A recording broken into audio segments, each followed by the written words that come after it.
But now for a look at the editorial comments. Tonight, the country is in the throes of an internal security crisis. The merchants of fear and death are on the prowl. Just a day after terrorists blew up a minibus in Isili, killing 8 innocent Kenyans and maiming scores of others, 3 KDF soldiers were mowed down by suspected Al-Shabaab sympathizers in the northeastern town of Garissa. This coming in the wake of last Friday's killing of 2 police officers who were yet again ambushed and killed in a hail of bullets in Garissa.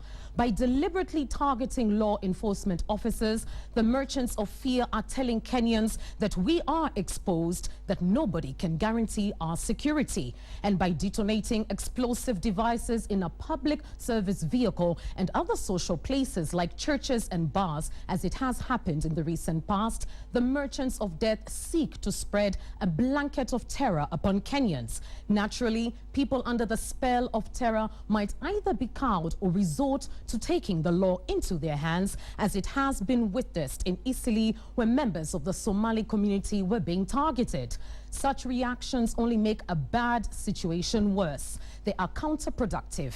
By attacking fellow Kenyans, we allow the seeds of ethnic and religious animosity sowed by the terrorists to germinate. This should and must not happen. The fact is that the Somali as a people and a community are not terrorists. Terrorists are criminals, irrespective of their race, color, or religion.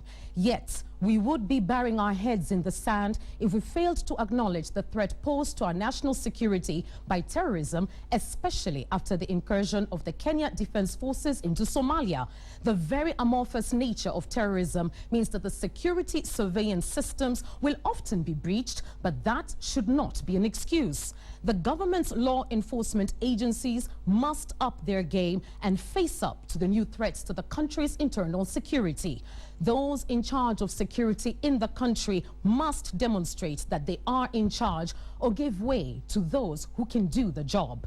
Every citizen and resident in this country must not come to a point of losing faith in the ability of the government to guarantee security.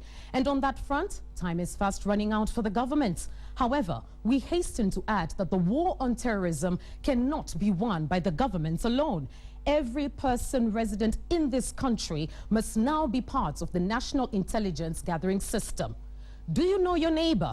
What do they do for a living? Who do they hang out with? Is there anything that may seem suspicious?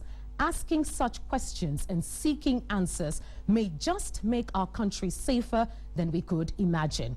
For this is a struggle that will require vigilance, perseverance, and sacrifice from all Kenyans for a long time to come.